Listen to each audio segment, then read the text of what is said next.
Welcome to my podcast, Today's Dream, Tomorrow's Reality. My name is Vickie Poole. I'm a master transformational coach specializing in habit change. And this podcast is sponsored by the Enlightened Peach. And this podcast is all about embracing our mosaic life. And some of you may ask, what is a mosaic life? Well, it is recognizing that all the pieces of our life, the good, the bad, the indifferent, have all come together to make us who we are. Change any one thing and we are different.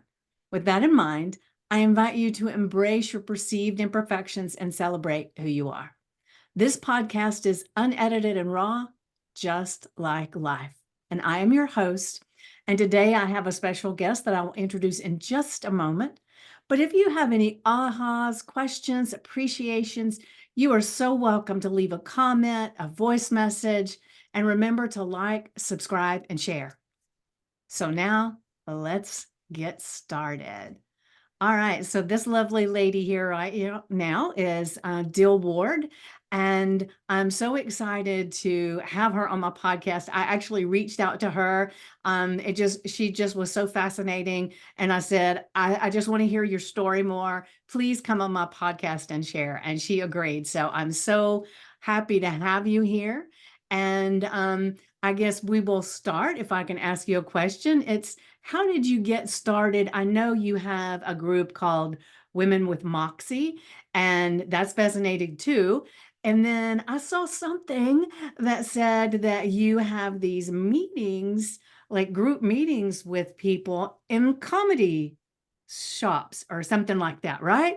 And so that's pretty interesting. I was fascinated. I even sent you a message and said, hey, do you ever do those in Atlanta? So but yeah, if you would share with us how you got started on this journey. Thank you, Vickie. And I just want to say that having Moxie is exactly what you did. You're just like, hey, this woman looks nice on the internet. I'm just going to reach out and say hi. Like that is the very thing that I teach and that I promote and that I am encouraging everyone to just go pursue the relationships and connections and conversations that you want to have. Don't just be subject to talking to the same people about the same thing. So I just love that you've already demonstrated that you are also a woman with Moxie. Oh, So thank you. about maybe 14 or so years ago, I had moved from Sarasota, Florida, all the way to Portland, Oregon, which is literally the other side of the country. And I didn't know anyone. And I thought, what better way to find friends that are also business minded and ambitious and have that grit, of going after what they want in life. So I just created it. I just put flyers up all over my city and invited women in business to come and have a coffee and just mingle and see what happens, and just let the serendipity nature of other ambitious women being together in proximity, see what the outcome would be. So for about 14, 15 years ish, I've been hosting monthly, sometimes weekly, sometimes monthly, sometimes bi-monthly meetings, just coffee dates and mixers and business booths and just different reasons and excuses to get women together to synergize and to support each other. Well, let me ask you a question. So the first one you did, how many people came? I think the first one was like 10 or 15 Wow, that's people, pretty impressive though. but social media and all the access that we have to humans now, like if you get really clear about the common denominator of people that you want to assemble, it's really easy to just sift through profiles and pick up on people's energy and just say, like, I think they'd be down to play and like experiment in this. So that was back then. Even I remember just like telling the internet, hey, I'm doing a thing, who wants to come? And since that time, so we've been hosting them in Portland, Oregon now for a long time, but throughout the season of this organization, we did a pop-up tour. So I went to 5 cities.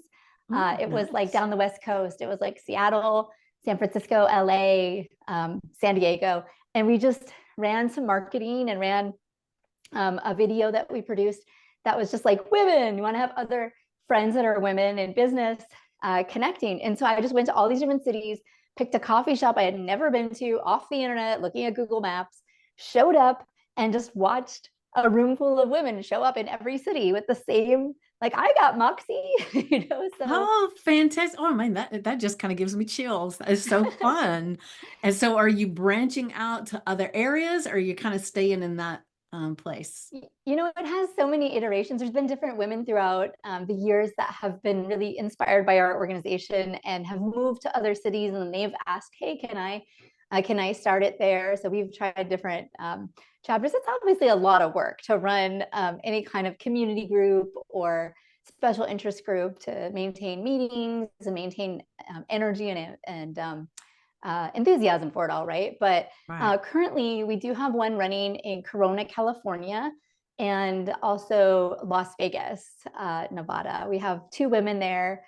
They are also realtors. So I'm a realtor by trade. That's my Yeah, day that work, was if going to you be my will. next question was to ask you, but go ahead. Yeah, so that's my business. But Women with Moxie is my passion project, and as kind of my big sister, because it's so many women that are more senior to me in life and in business who just come and participate and then just share their wisdom, about life and stuff. So but yeah, so these other women are realtors in these other cities, so I've helped them build their business through through attracting and serving and providing a community for other women in business. Amazing. Well, I know you have a Facebook presence that is Women with Moxie, and because I've looked at it after to be honest with you, I reach out to people all the time, and some answer and some do not, because when I get into a group and somebody posts something and it just like whew, I've got to know this person. I'll reach out. And so I don't even remember where I saw your post that you put out. So but I did go and look, and I may even be in a group that you facilitate. That I you're can't associated. even. Yeah, we have one group called the Online Connection Cafe. Okay, I think that might be it. Maybe that, So, yes. yeah, I don't know. If you're like me, I belong to a lot of groups that Yeah, a lot sometimes of I'm in and communities. sometimes I'm not. And but it is always fun, and I love having the opportunity to see people's thoughts, because it's not just watching them and everything. It's the things that they post, the things that brings joy to their heart, or things that upset them, and sometimes somebody will put something up and about something that happened in their life, and I'll think, oh, that's a good life story. So when you were moving from, you said Florida, was it Florida? Florida, yeah. Okay, East. That was on from the East Coast. Florida to Portland, that is a huge change. So was there a reason that you picked Portland? I've been there because my daughter moved there at one point. And it's a little bit off the beaten path as far as the mindset of things. When I was there anyway, I was there doing the reset kind of thing. But so what actually made you feel like that was the move? Yeah, I mean, I wish I could take credit to say that I was a thoughtful planner and really, picked many cities to choose from that were calling me, and that I, landed in one. I wish that were my story, because that sounds a lot more romantic. And it's so many of the clients that I help move to Portland, that is their story. They're picking the city based on multiple choices. But for me, I was living in Florida, and I was a realtor and real estate investor. I was remodeling some properties. I had a lot of things going, but my dad had relocated to Portland kind of spontaneously, I guess, and he had been there a few years, and he had some health issues, and I just knew right away that he was at end of life, and I needed to literally hop on a flight the next morning and come be present. And so through that, difficult process and grief of losing my dad, I did happen to go on a dinner date that landed me my now, 15 years later husband. And Ooh, I kind of didn't return on my round trip ticket. So that's even better. That's more romantic than picking out all these places. Now get real, girl. I know. And so, yeah, when I look back now, I realize that it was just a lot of leap of faith and opening my life up to a new reality and losing my dad and a new love, and then honestly, I fell in love with the city. I was living in a smaller town in Florida, so the idea there were so many places you could go after 9 or 10 o'clock to go see music or art, or just it's so much nightlife and energy and stuff. So it was at the right time of my life that I was like, this is fun. Yeah, I So, bet. Well, I thought you were going to say you were a lot like well, you don't know my daughter, but my daughter, what she ends up doing is, which has always fascinated me, because I have lived in Georgia my whole life, other than a couple of little stints, when I went to college and went to Florida for a little bit, but mostly Georgia, right? And even in the same kind of area. But my daughter, who is an adult now, what she does is she just gets on a whim, and she, like, one day she came and she said, "Mom, I think I want to move to Denver." And I said, "Really?" I said, "Well, okay." I said, "Do you know anybody there?" "No." I said, "When are you going to go?" She said, "Next week." And then she's done that several times. She moved to Hawaii. She's done Denver twice. She will move to Portland. And right now she's kind of with me in the home base. And so I'm always, if she says, "Mom, I want to talk to you," I think, "Oh, where's she moving to?" so you're saying the Moxie can be transferred to I the guess offspring. I so. Yeah. like this. I like Yeah. this. Good to Just in a different way. Because I think I'm too planted, with the business and family and everything. Whereas I've always encouraged her to do whatever makes her feel good, and to that she can do anything if she chooses to. And so she has the wings that, take her places, I will say. That's awesome. Well, I'm glad she did a stint here in this weird little city. Yes, yes, yes. And it was during COVID that we were there. And so I didn't get to see some of the things because so much of it was shut down. But what I did experience was really nice. I really enjoyed being there. So do you feel like you've got this presence online, you've got the groups? You're still doing groups in your hometown, or two, right? Or is it just the Yeah, two other? yeah. We just had 2 events this week, and I say to myself, oh, you had mentioned in the bio, and I'll just circle back to it. Is that so? Okay. We have hosted this event in every kind of venue you could think of. Like we started in the back room of a wine bar where there are literally like stacks of boxes and stuff like next to us, and then we moved it to different kinds of spaces, including like a conference center in a hotel and a meeting room and just all kinds of different spaces. But now, right here in Portland, we have a comedy club that is women owned and nonprofit, and they allow us to use their space to host our networking event. And I have a stage and I have lights and I have all this cool stuff. And then I get to tell them, well, networking and improv are literally like the same thing because you're just making it all up and you don't know what your mouth's going to say. Yeah, yeah, yeah. That's kind of like what we're So doing here. exactly. And it's added another layer of freedom. So Women with Moxie's main sort of philosophy in their inception, I was like, I can't go to any more boring networking events. Like I don't want anyone to shove their business card at me. I haven't even said hello to them. I don't need a speech about what they do and why they're great until I've like got the feeling. If I got a vibe for them, then maybe I'll have more curiosity. And so we really promoted and tried to teach women who are starting businesses at record rates, which is amazing, how to build relationships and how to do relationship marketing by being friends and by hanging out and then getting around to business and letting that be the like common denominator, but not the like full front agenda. Right. Well, I will say I've been to many a networking things, and I went to one recently. And whether they are in person or they're on Zoom, so much of it just feels like, what do they want to sell me?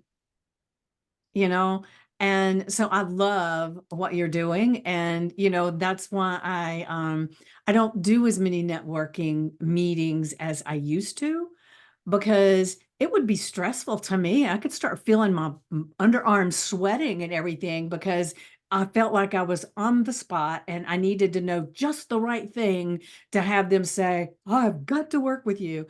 And that's so much friggin' pressure, and it never worked for me. unless all the things that were happening was that somebody would say, yes, let's get together. We'd get together and they'd give me a sales pitch, and I thought, this is not what I want.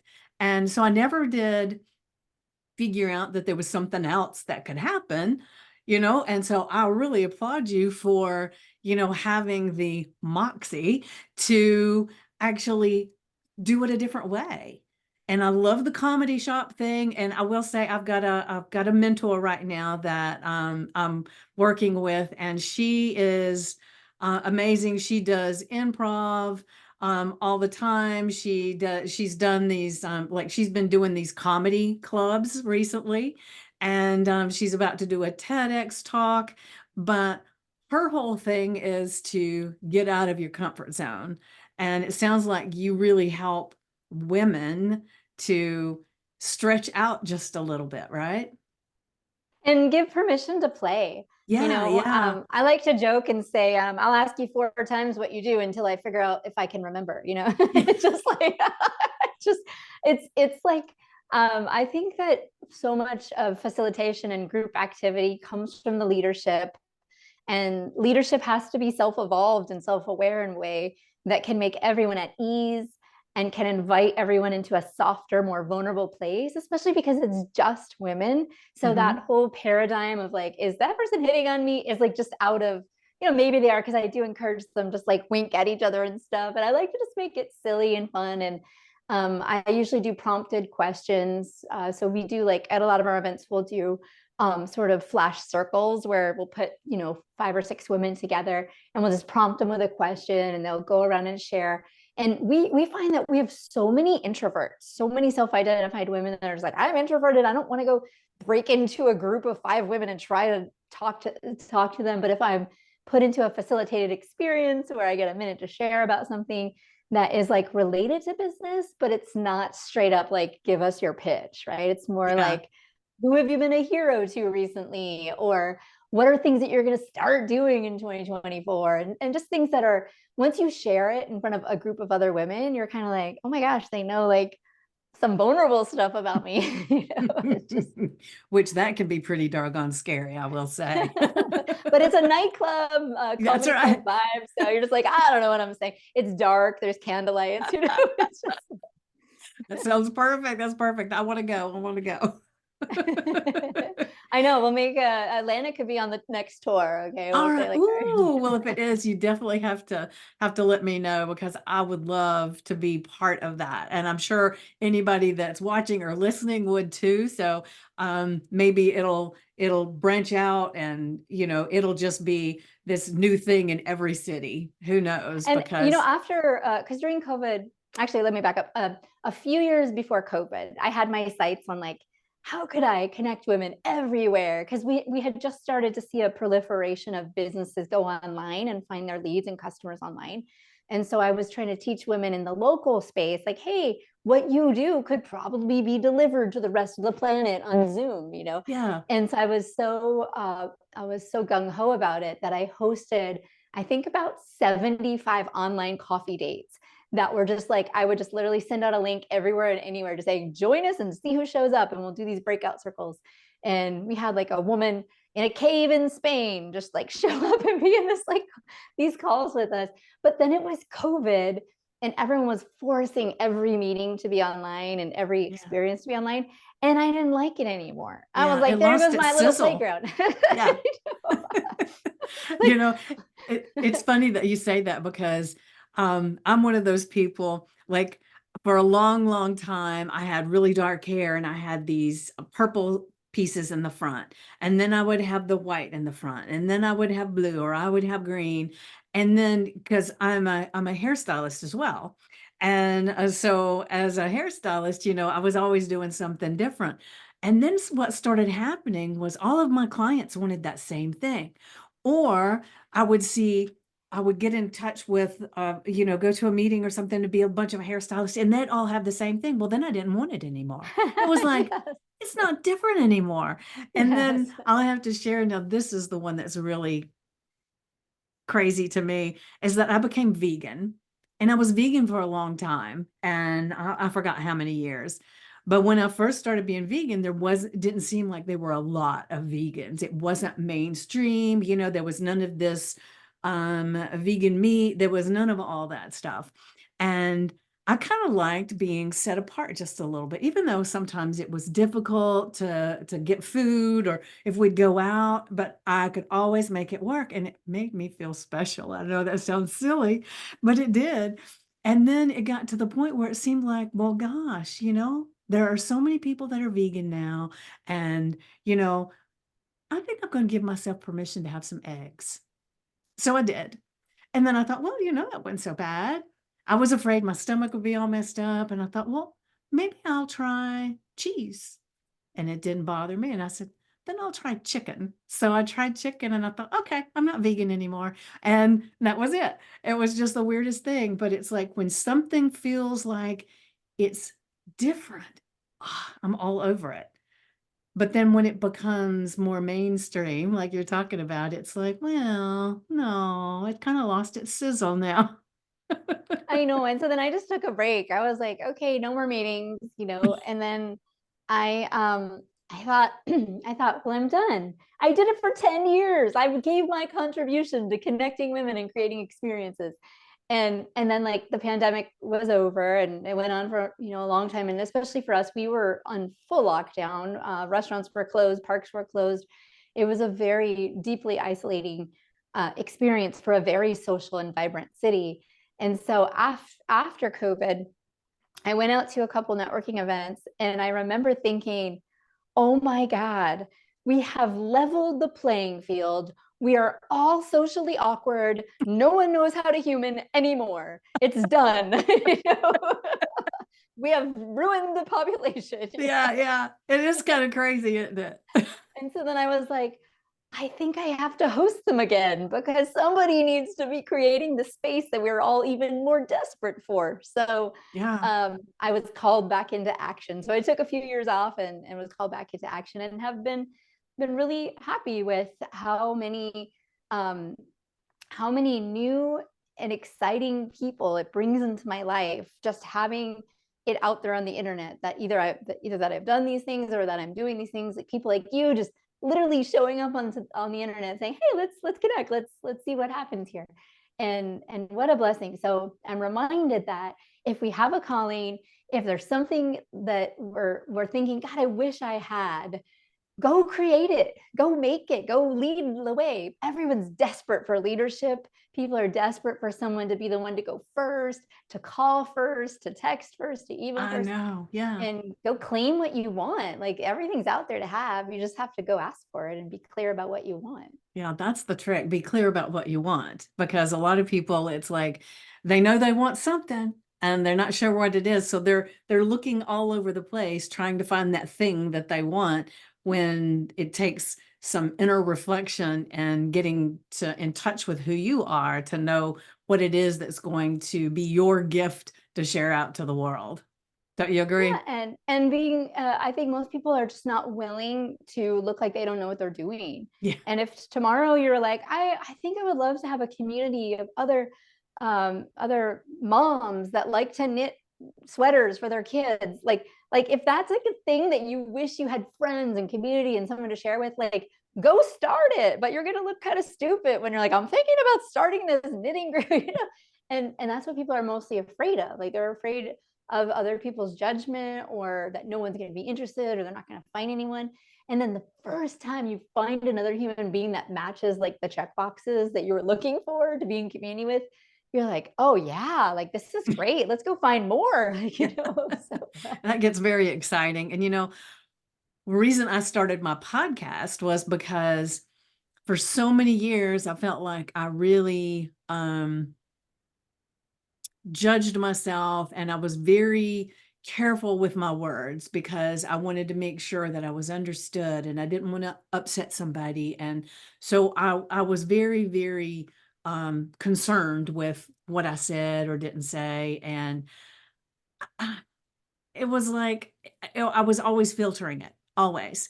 And I got to a place and I thought, I am so tired. I would love to be able to just speak and I don't have to worry about if anybody likes it, they don't like it. And so I thought, well, podcast, that's what I'll do. I'll start a podcast, but I didn't know how to do it. And so that held me back for a while because I thought it sounded really hard to do. I don't know why. It just sounded really hard. And I got involved with a group on Facebook. It's Stacy Lawrence. It's the Do the Thing. And so she does challenges in this group. And one of the challenges was start a podcast. And I'm going to do that challenge. And when I did, it was like she broke it down into steps, and it was like, this is simple. Simple I can do, and I may flub it up a bunch of times, but who cares? So there's times, I don't filter anything because I feel like I have filtered my whole life. And so I'm not filtering anymore. That I don't edit it, I don't do anything. And so if I flub it up, I flub it up, and it's just that's the way it is. But it's like it gave me permission to reach out to people. For some reason, it was like it opened a door to be able to um, not be worried about being judged for reaching out, and not take it personally if somebody says no, or if they never respond or anything like that. And so I just don't see myself ever being able to create a group thing like you did. But then I guess that's not my calling. This is more my calling. But what you're doing is exceptionally amazing. And right now, I think so many people are working from home and that kind of thing that they even want that connection more than they probably ever did.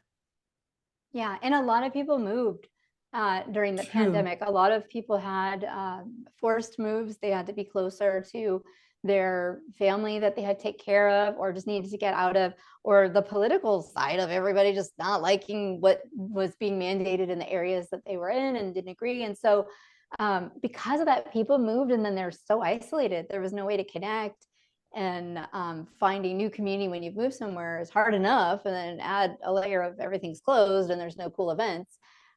So I think it was just great timing to really resurrect the experience and to offer it with an iteration.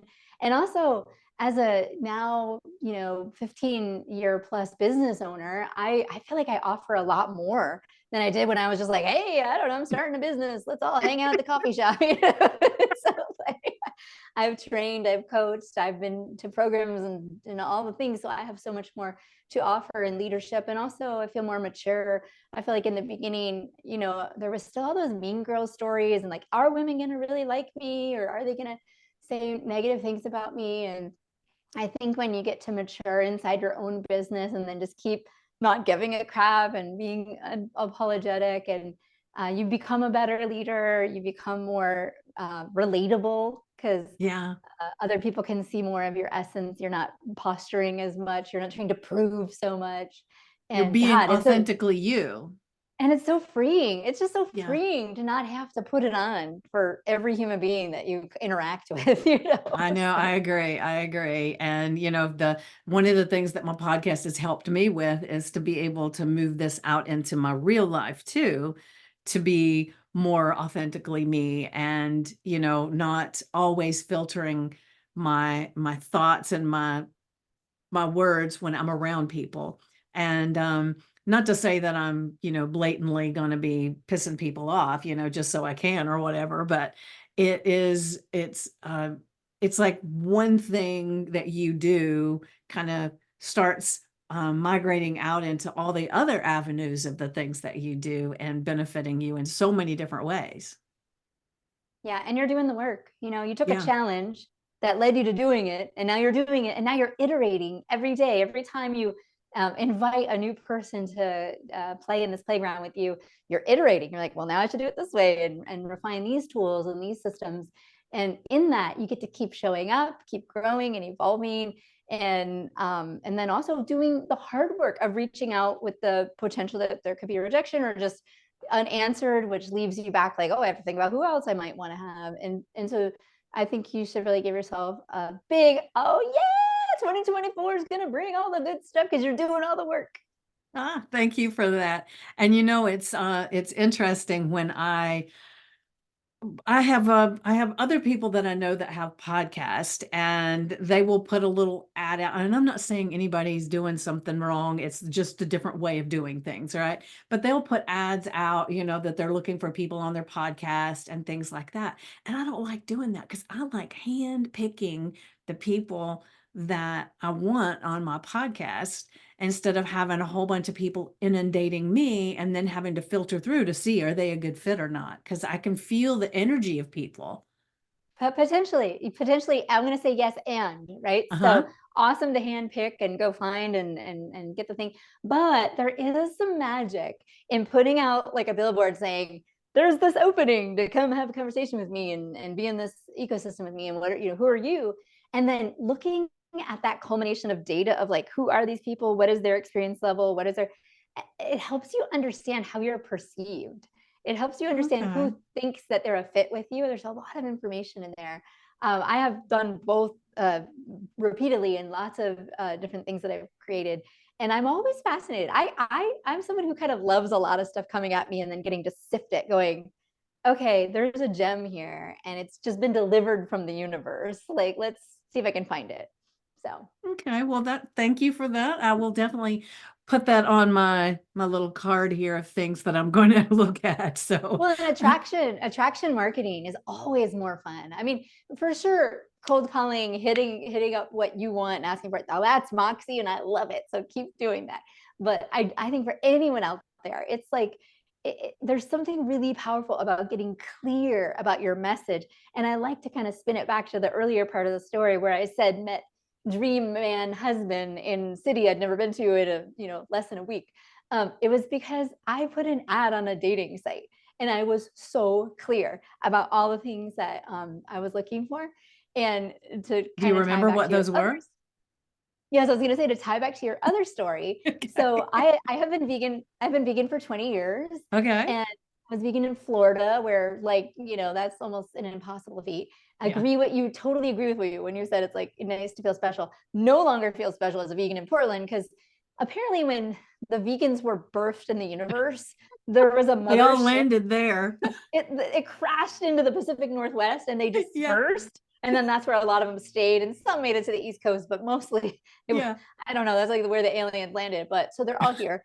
And so I had heard, okay, so I was come to take care of my dad. He was ill, and I was lonely, didn't have any friends or any contacts here. So I was like, I've heard there's vegan men in Portland. Maybe I can find one. So that was the marketing aspect of like getting really clear about the exact things I wanted. So vegan was like super number one. Number two was like all these really judgmental things. I was like, I don't want them to have been, at the time I was young. So I was like, I don't want them to have kids and I want them to be taller than me. I had these like lists of these things and and then we matched on the website 98%. And Wow. it was to this day, where this is 15 years later, we are still like, well, there were those 2%. And we were both very clear about the things in the profile. And we're like, well, in your profile, you did say that you did it. and That's too so funny. I've equated that to marketing. I've equated that to business development, to friendship development, to, you can get clear about like what you are looking for in any area of your life, a house you want to live in, a business you're trying to create, partnerships you're trying to create, and then go out there and put marketing out there, put an ad that says, looking for people who want to do this thing and see what that attracts in addition to like going out and making personal contacts too. But there's something magical about advertising and marketing, especially when you're not like super boring, like when you're like when you're fun and you say the real words that express what you're really looking for. It's like a dog whistle for someone who's like, oh, that's what I'm looking for. I love that. So do you think yourself to be an extrovert? Yeah, I would say early in life, I was introverted, and then maybe just a series of experiences that evolved me. I like to say we kind of start out turds, and then I became a polished turd. Just like got more into peopling, and not because I really wanted to, not because I was like, oh, I just want to get so good at talking to people, but I knew as a realtor, it was going to be like the most important skill was being able to relate and connect with humans of all varieties. And that led me to like finding more energy in connecting with people. Yeah. Well, I think I feel myself to be an extrovert introvert. There are times that it's like I just want to be in front of everybody. And one of the things I have to sometimes pull myself down from doing sometimes is if I get into a group setting with people like in a class or something, I want to be the one talking. And it's like all of a sudden I'll think, holy shit, I'm the only one that's speaking, so I better hand back. So I'll go back a little bit and then they'll ask a question and then nobody's answering. So then I'll say, okay, and I'll do that. And then other times I get in a group of people and it's like, I want to sit back and just watch what's going on. I want to hear what they're doing. And I don't know if it's the different energy in the space or what it is, but sometimes it's kind of feels like I want to be the fly on the wall. And then other times I want to be the flower that's in your face the whole time, right? Yeah, I think that's being really self-aware, that depending on all the factors, your energy, what you feel like you're bringing to the table or what you need to take from the experience, and really allowing yourself to flow into the energy that is right for you to get. Because what is it? I read this like relationship thing, and it says if everyone took responsibility to get what they needed from the relationship, from the connection, from the partnership, we'd be so much happier, not just like Yeah, waiting for the other person to give us the experience.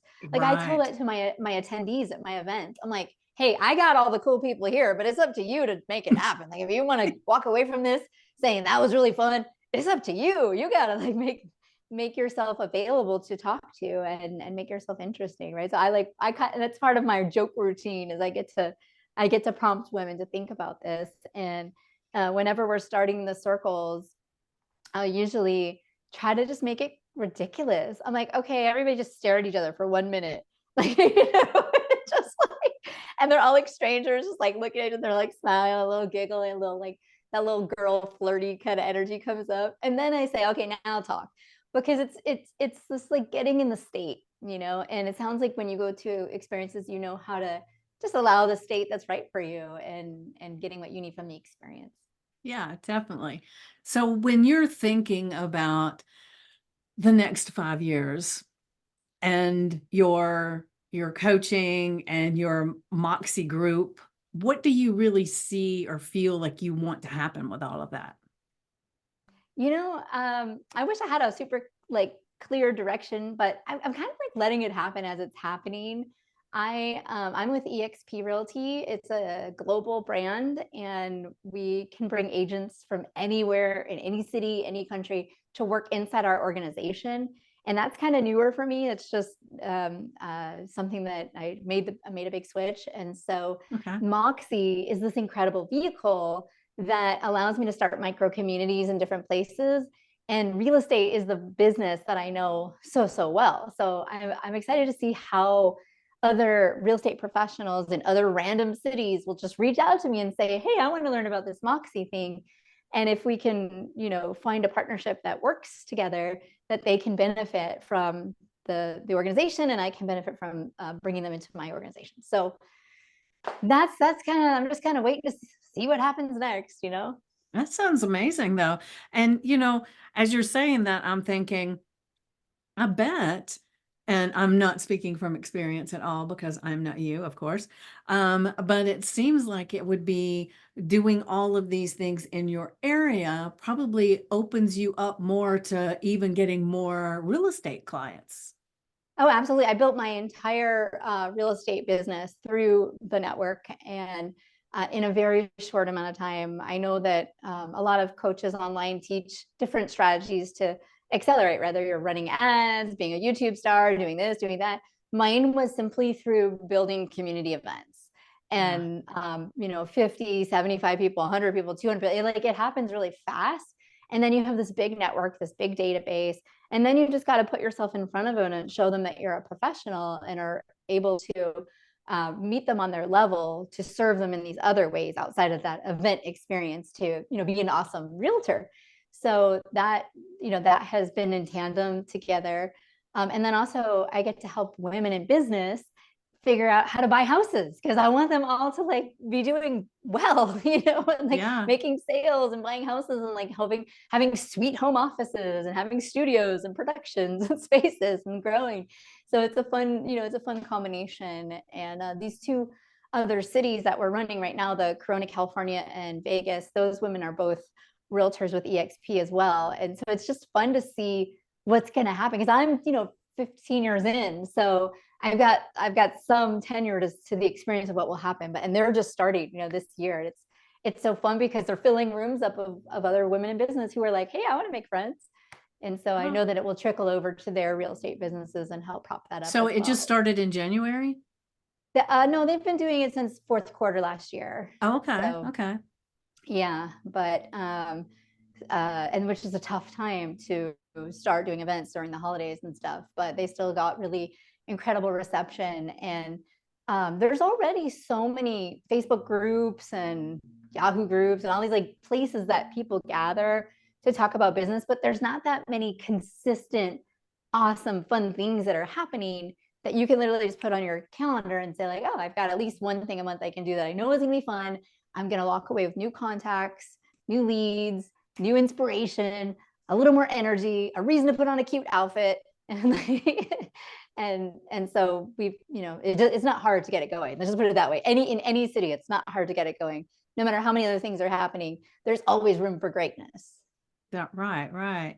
Well, so I'm just thinking about all this stuff because it's like this symphony of things that happen to make this all work so smoothly. And you are quite um the master with just having the orchestra leader and creating all this stuff. So kudos to you, because it really takes somebody with not only moxie but some amazing talents to be able to make a decision that I want to have all these people get together. Not only that, but to make it happen and figure out all the nuances of creating that, because that's pretty special, you know? Yeah, a lot of experimentation. I like to joke and say, like, I think it was 3 years of running the event that I would literally be standing at the back of the room and I'd say, hey, can you go make announcements? Was like, I'm not going to go up there and talk to everybody. That seems kind of foreign from who you are now. I know. Like, now I'm jumping off the stage and light up shoes and like being crazy.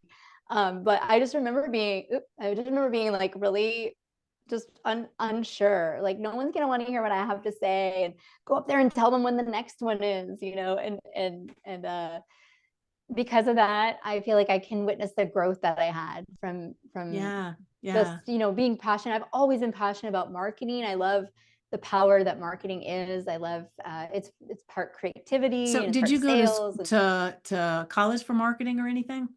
I did go to college for marketing, but ironically, my degree was back when we were just starting to learn how to put banner ads on Netscape websites. So like that was digital marketing, was like, Ah, starting to okay.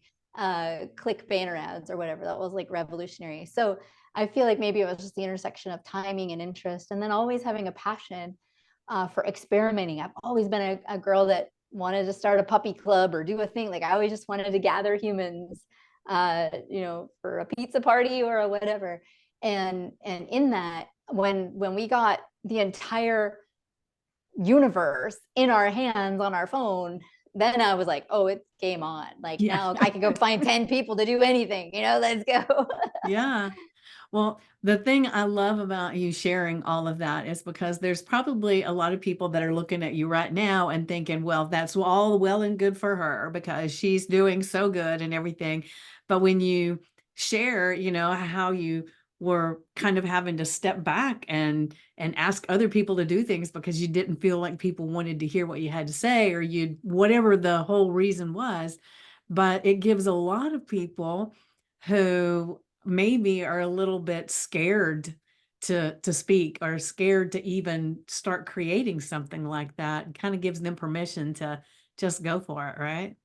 100%. And the art of gathering, it's only learned in the doing and trying and being nervous and being afraid that no one will show up, and trying again and then putting another thing out there. And also in direct relationship for that, especially if you're a business person, your relationship to money it's the funniest thing, right? So when I remember when I was first starting, I had to buy a sign, and then I had to buy like a clipboard and like a printer, and I had to buy all these like things to get my event supplies together. And I remember being like, I spent like $100.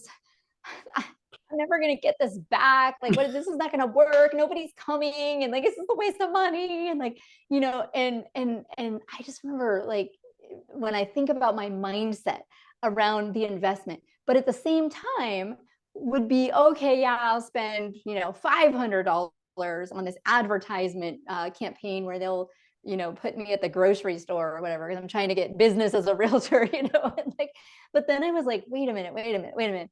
This is way more fun marketing money to put on a party and to go a little further with it and hope for the best. But it takes a real faith. Anytime you're just spending money in a way that doesn't seem like a direct ROI that you're going to immediately return, and you're going to be in a deficit for a while, like as a business person, you're like, oh my God, I'm the stupidest person ever, until you're not. Until the Right. one thing happens and you're like, wait, what? You want to buy a $700,000 house? Let's go.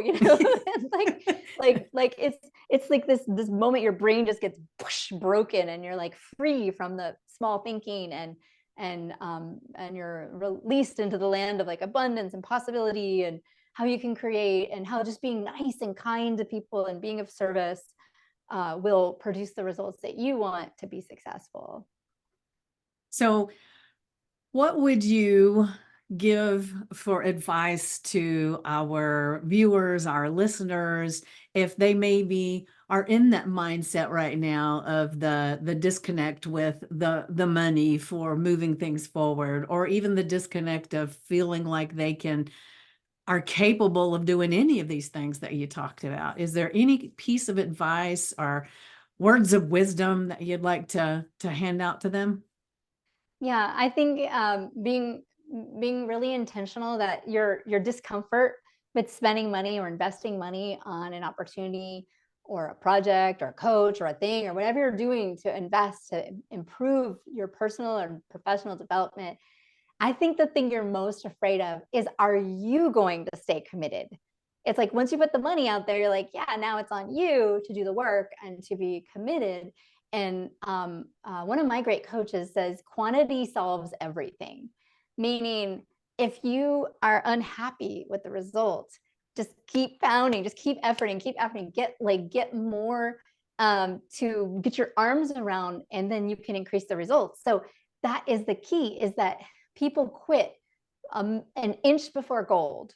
They're like, Right. oh, well, nobody came this one event, I'm not going to do it again. It's like, no, you got to do it like 6 times in a row. Let's check in on the results in like a year from now. It's like it's staying the course and believing that whatever you've decided to offer to the world, whether it's a group program or an event or experience or a one-on-one coaching or training, that you've got to believe in your soul that it's the greatest thing for humanity, and that you're going to make it work no matter what. Then no matter what you invest, you're going to feel okay. Right. Oh, I love that. That's great advice. And it makes me think, when I don't, you don't know this about me, but I've been a dieter my whole life. And that's how I got into coaching and hypnosis and everything. And I was so tired of this yo-yo dieting and constantly be worried about what I was eating. And it was like, I felt like I was in hell, to be honest with you. And I finally decided I had to do something different. I either had to make peace with being fat and just be happy there, or I had to figure out a way to make it different.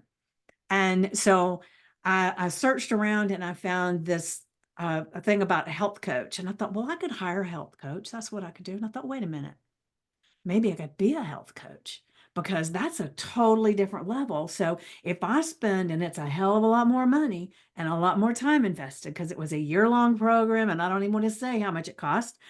And it was like, if I do that, I know I will not walk away because that's too much money. And then I will be doing these things all for the year.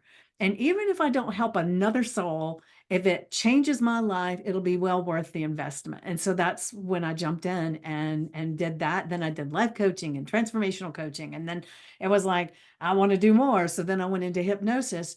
But it's like, it was so empowering that I made that investment. And so what I'm getting at, I think, is, see, I said I think, but what I'm getting at is that a lot of times we question whether we're going to get the results or we're going to be able to help somebody get results or whatever. But the investment that goes into it plays a big part in what somebody receives. And so I know I received so much more value by putting all that money in and learning the health coaching than if I had gotten this smaller program.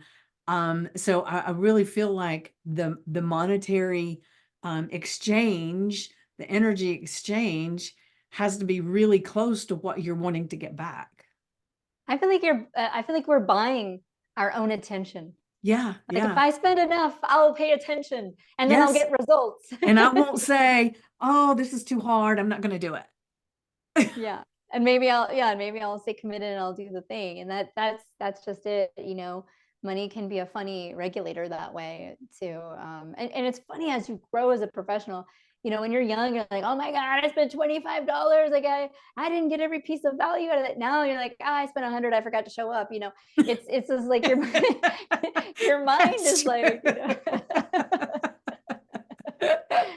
You know, and it's like it's another tell, it's another way to observe your own, you know, waypoint where you're at in your personal and professional development. And how bad you uh, want it. and how bad you want it. You Yeah. know, the world, everything is available, it's infinite now. And what you've shared during this call about the various things in your life that you bring to the table when you're providing a professional service to someone, I like to call that like the unique recipe. You know, what I've witnessed in business networking with women, they have this thing, they call it business, I call it business card shame. They're like, hi, nice to meet you. Here's my card. Um, Everything on there is wrong. I'm changing my website. That's not my email anymore. Like they're doing this like thing with you, and you're like, what? What is your name again? You know, you're like trying to take it in. And I've come to the conclusion it's because Renaissance type women are transitioning so fast they can't update their marketing materials to express that they have overcome a lifetime of yo-yo dieting. They're a hypnosis and a life coach, and also have this other training and this other bag of tools that they're going to bring to the service they're going to provide you. Yeah. And they almost can't sum it up. Like they're just like, it's too many words, it's too many things. And so I have really come to the conclusion that we're all our own special, unique recipe of fusion cuisine, right? Remember the Yes. first time they ever had like Italian Chinese food? Like it's like, it's, you know, Yeah, I know. it's, I know. it's like what we have to offer is something so special. And I just think the more people own those previous iterations of their lifetime and express it, and they say, I've experienced doing this. I was an engineer and a landscaper and I'm a massage therapist. Hi, how are you doing? You It's know just like that all those you know that you lenses. mentioned the card. I'll have to say, when I give them my business card now, and I don't really do it that often anymore, I say, I'm also a podcaster. I haven't put that on there yet. I know there's always like a little, to have Moxie means there's always a little bit more than what is on the marketing material that you printed 6 months ago. You That's know? right. That's right. Well, Dill, it has been such a pleasure having you here today. This has been so much fun, and you have given me so much amazing food for thought. And so I really want to thank you for stretching my brain with all of this. So I feel confident that whoever's listening or watching has gotten some kind of big epiphanies and a stretch on their brain at the same time, because there's no way it's just me. So I will say that. And if you're out there and you want to connect, please reach out to me in social. Women with Moxie, just about everywhere. Dill Ward, Dill like the pickle. I always say it. I would love to make new connections wherever you are. If you need a pep talk or want to start a group or are interested in real estate, hey, just reach out. I'm a cool person. All right. Well, that's definitely, we can see that here. And so I will tell everyone that when I post this everywhere, there's going to be a description that will have all the different links that they can connect to you with. And so if they're looking at it, they can take that and run with it. But thank you for telling them so that if they're listening, they can just jot it down really quick. So you're And very if you easy to really, find. if you want to do a solid for Vickie, if you're trying to make moves and get to know Vickie, you're trying to like build a relationship with her because you know there's some really good magic to be had if you're in her inner circle. If you really want to do her a solid, jump over to Apple Podcasts and drop a review. Talk about how great we are. We don't mind. We're totally here for it. But that would do a really good thing for her because those reviews really help, and we got to all support each other. Thank you for that. That was perfect. I'm going to have to see if I can clip that and put it into every single one that I do. Because that was amazing. Thank you so much, Dill. And thank you everybody for being here. And I will leave you with this. The best way to predict the future is to create it.